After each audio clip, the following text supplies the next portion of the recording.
Hello friends, welcome to movie reviews. आज की हमारी मूवी है टेल ऑफ द टेल्स, जो कि 2015 में रिलीज हुई। तो चलते हैं अपनी मूवी की तरफ। मूवी के शुरू में हम एक किंगडम देखते हैं जहां एक राजा और रानी रहते थे। राजा अपनी रानी से बहुत ज़्यादा प्यार करता था और उसकी ख्वाहिश थी कि वो रानी को हमेशा खुश देखे, लेकिन बदकिस्मती से रानी कभी माँ नहीं बन सकती थी, जिसकी वजह से वो बहुत ज़्यादा दुखी रहती थी। वैसे तो पूरी किंगडम के डॉक्टर रानी को देख चुके थे, लेकिन इनकी समझ में कुछ नहीं आता था और वो इनकी कोई मदद नहीं कर सकते थे। एक दिन राजा अपने महल में सर्कस के कुछ लोगों को बुलाता है ताकि वो लोग इन्हें एंटरटेन कर सकें और रानी का दिल बहल जाए, लेकिन उनमें से एक औरत प्रेग्नेंट होती है, जिसे देखकर रानी का मूड और ख़राब हो जाता है और वो अपने कमरे में जाकर गुस्से से चीज़ों को तोड़ना शुरू कर देती है। राजा रानी से बहुत ज़्यादा प्यार करता था। वो इसे यकीन दिलाता है कि वो इसके लिए कुछ ना कुछ ज़रूर करेगा। अगले दिन रात को महल में एक बूढ़ा शख्स आता है जो बादशाह से कहता है कि मैं इस मामले में रानी की मदद कर सकता हूँ। बादशाह इससे कहता है कि तुमसे पहले भी बहुत सारे लोग आ चुके हैं और वो ये दावा भी कर चुके हैं, लेकिन उनमें से कोई भी हमारी मदद नहीं कर सका।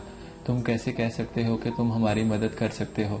वो बूढ़ा आदमी बादशाह को समझाते हुए कहता है कि अगर मैटर ये करता है कि आप बच्चा लेने के लिए किस हद तक जा सकते हैं, जिस पर बादशाह और रानी इसे कहते हैं कि आखिरी हद तक जा सकते हैं। बूढ़ा आदमी इसे कहता है कि मैं जानता हूँ कि नेचर कैसे वर्क करती है।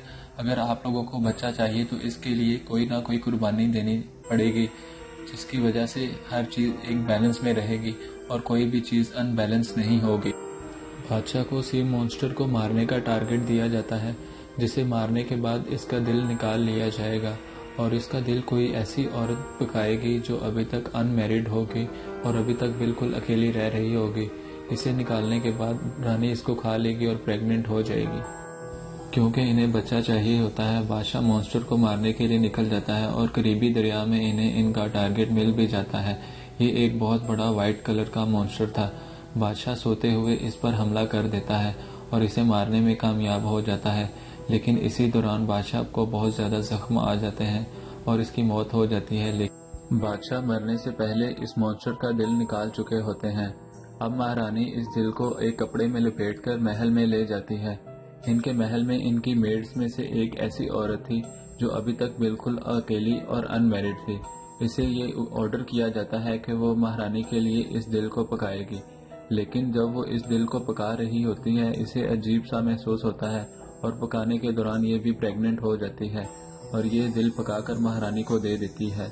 महारानी इस दिल को खा लेती है और वही होता है जो उस बूढ़े शख्स ने कहा था। महारानी फाइनली प्रेग्नेंट हो जाती है। अब महारानी और वो मेड दोनों एक ही वक्त में अपने बच्चों को पैदा करती हैं। महारानी अपने बच्चे का नाम इलियस और मेड अपने बेटे का नाम जोना रखती है। अब कहानी हमें 16 साल बाद दिखाई देती है, जहां ये दोनों लड़के बड़े हो चुके हैं। महारानी अपने बेटे के साथ बहुत खुश थी, जैसे इसे नई जिंदगी मिल गई हो। ये दोनों लड़के दिखने में एक जैसे ही दिखते थे और इनका कलर सफ़ेद था, जैसे उस सी मॉन्स्टर का, जैसे ये दोनों उसको रिप्रेजेंट करते थे। ये दोनों एक साथ ही हमेशा खेलते थे। ये दोनों बच्चे नॉर्मल दिखाई नहीं देते थे, ये आपस में ट्विंस लगते थे। इन दोनों का एक दूसरे के साथ बहुत ज़्यादा लगाव था। महारानी को ये बात बिल्कुल पसंद नहीं थी।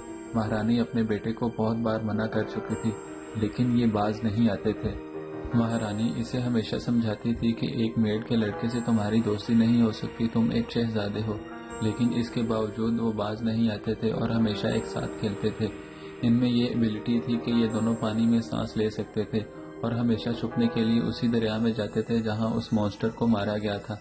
एक दिन महारानी उस मेड को बुलाकर कहती है कि अगर तुम लोग इसी तरह बाज ना आए तो इन दोनों को किंगडम से निकाल दिया जाएगा। दोनों बाज नहीं आते थे। एक दिन जोना इलियस के कपड़े पहनकर रानी के सामने चला जाता है।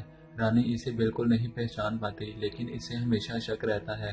लेकिन जब इसे रियलिटी का पता चलता है, ये जोना को किंगडम से निकाल देती है। इलियस जोना को रोकने की बहुत कोशिश करता है, लेकिन वो नहीं रुकता, जिस पर ये दोनों काफी दुखी थे। जोना एक दरख्त की रूट्स को काटता है, जहां से पानी निकलना शुरू हो जाता है। जोना इलियस से कहता है कि जब तक ये पानी साफ रहे तुम समझ जाना कि मैं जिंदा हूँ, और जब इस पानी का रंग लाल हो जाए तो समझ जाना कि मैं मुसीबत में हूँ। तो ये यहाँ से चला जाता है।